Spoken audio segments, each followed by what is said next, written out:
So now let's continue with our corporate governance concept. So till now we have in the previous two videos we have understood the concept of whatever that there can be exploitation on the of the shareholders. Okay, small size shareholder can be exploited by the management. So now there is another aspect of the corporate governance which is the talks about the social and private cost. Okay, so let's understand this thing with a very simple example. Okay, so this we have already understood. So let's say there is a company ABC Public Limited company. Okay, so there is a, let's say it's a fertilizer manufacturing plant. Okay, so now what it will take, it incurs few costs like raw material cost, salary, wages, depreciation, lots of costs it will incur. And by using that raw material or these inputs, by using these inputs, what he will do, he going to manufacture the fertilizer and sold it to the market at what price? At the price which is cost, whatever the cost is incurred to manufacturing the fertilizer, and plus he will add on some margin over that cost. Okay, so that would be the price. Now what is the contention here? Why the corporate governance is required in this case? So let's understand that thing.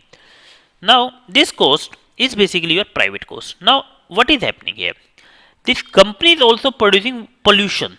Okay, so that there is some cost will be associated with this pollution as well. So what about the cost associated with the pollution like health, congestion, extra? For example, due to pollution, there will be various health problem into the public, and they have to bear the burden of whatever the cost has been there. So these all costs are called the externality, which is as such not a private cost from the company perspective, it's an externality which they are producing. So this externality is in fact the exact name is negative externality. There's some things where the positive externality would be into the picture. We'll talk about the negative externality only. There is some thing which has been done by this company which is going to have a negative effect on the people. Now while deciding the price, he is not taking care about this negative externality. So uh, in case he will take this price or the cost associated with the pollution into the account, then that will be called the public cost. Okay, so to exactly the what is the price implement? Price is showing the thing how much you have to pay for using that particular stuff. Now and which consists of two parts. Cost is what is the cost incurred by the private people that who is producing the fertilizer, as well as it should also represent the cost incurred by the public as a whole because of pollution and other things. Okay, so something need to be taken, need to be added into this cost for taking into account of this pollution activity. If you take into account that thing, then that would be called the social cost. So social cost is nothing but it's a combination of the private cost and external cost. Okay, so this would be the social cost, or you simply say that that external private cost is basically that cost which is company in itself is incurring for manufacturing that product, and external cost is the cost which is incurred by not by the company but by the public. Okay, so now why this thing is required, why I am discussing this private and public cost?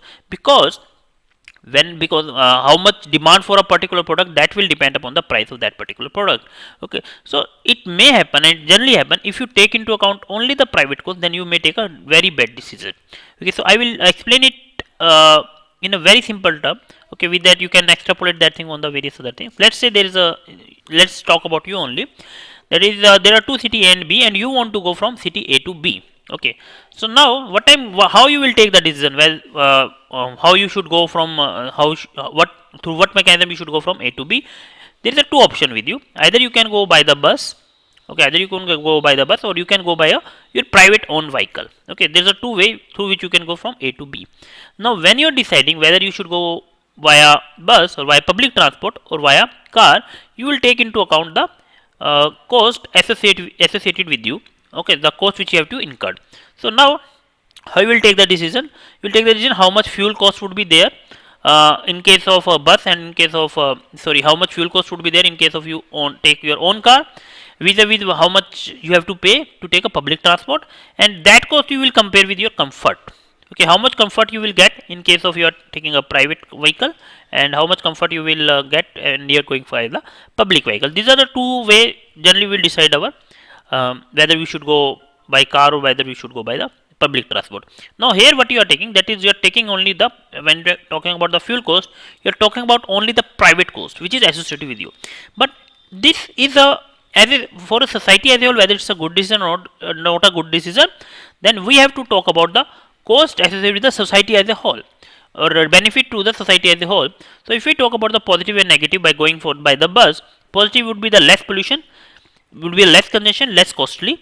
Okay, so this is the positive if you go by the bus, and this less costly is your private cost, private thing you are taking into the account, whereas the less pollution and less congestion is a public thing or external thing which you are taking into the account. Okay, and negative is a less comfort, of course. So if you are going by the public transport, it is a less comfortable. Okay, so this is about the positives and negative which you if you talk about the for the society as a whole. Similarly for the car, the positive is more comfort and negative is more pollution, more congestion, and more it's a more costly. Now you should compare whatever the, although it's very difficult to assign the number with this, because you cost you can assign a number how much cost would be there. Okay, but that less pollution, less congestion, less comfort, it's very difficult to assign some number on basis of that. For example, if I am able to assign some number, for example, if I assign the less pollution cost is around 50, congestion is 20, costly is 20. If I able to assign the number, then comparison is very much easy to do. But here is more of a subjective thing. Okay. Now here, but what I want to emphasize here, if you take the decision on basis of only these things, it may happen, it may be very bad for the society as a whole. But if you take a decision by taking all this stuff, then it may be happen, then whatever decision you are taking, that will be good for the society as a whole. So if I talk about in the term of industry, this which I explained from the perspective, the personal perspective. Now if I talk about from the industry perspective, let's say we say that that we should produce okay, so we should produce 100. I take example of simple that it's most of the economics are saying that we should produce 100 megawatt of electricity. Okay, so let's take an example. This number is, there is no sanity of the number. So we are saying this 100 mega of electricity should be produced. Okay, so there is a decision has to be taken. This electricity, whether it should be produced or not. Now you need not to, you should not taken into the account only whatever the benefit of this electricity, but there are various negative things also into this electricity, which is like your if you are generating this electricity through the coal, then of course it will be very negative thing for the environment. So this type of aspect you should taken into the account. Now we will talk about one of the things, that is there is something called coal cess. Coal cess is there. Now coal cess is nothing, or carbon tax, I would say that, rather than naming of coal tax, it's called the carbon tax. Now carbon tax is there. Basically carbon tax is nothing but whenever you extract the coal, certain amount of carbon tax is levied on that coal. Okay, so that the various negative thing, various negative externality associated with the coal should be appropriately priced.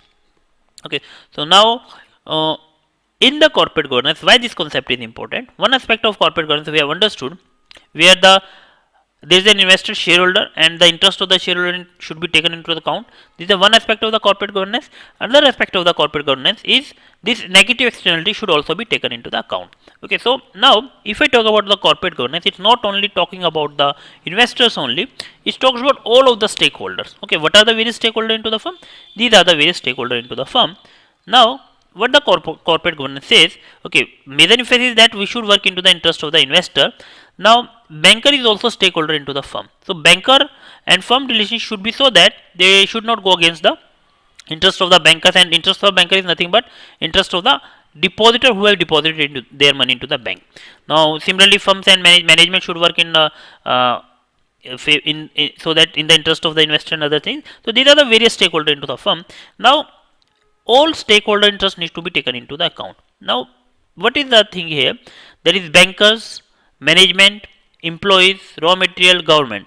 Okay, in fact I would not say that employee, but bankers, management, this buyer and seller of the firm, and the government are very much capable to protect their interest. For example, if I talk about the customer of the firm, okay, if the firm is not taking care into the account of their interest, then customer of the firm can shift to some other firm if there is enough competition in the market. So as such no I would say that as such no a different regulator is required to protect the interest of these bankers, your management, employee, because they are having enough muscle power and they can protect their interest itself. But the interest of the investor, because these are the small size investor, there is an regulator required, and which is going to protect the interest of the investor. Apart from that, there is an citizens. Okay, now citizen is nothing but what I want to say here by citizen, like your person who is not either the customer of the firm, not the buyer of the firm, oh sorry, not the seller to the firm, but even then he is getting affected by the firm's action, like pollution. The pollution which firm is producing, that may be affecting the citizen.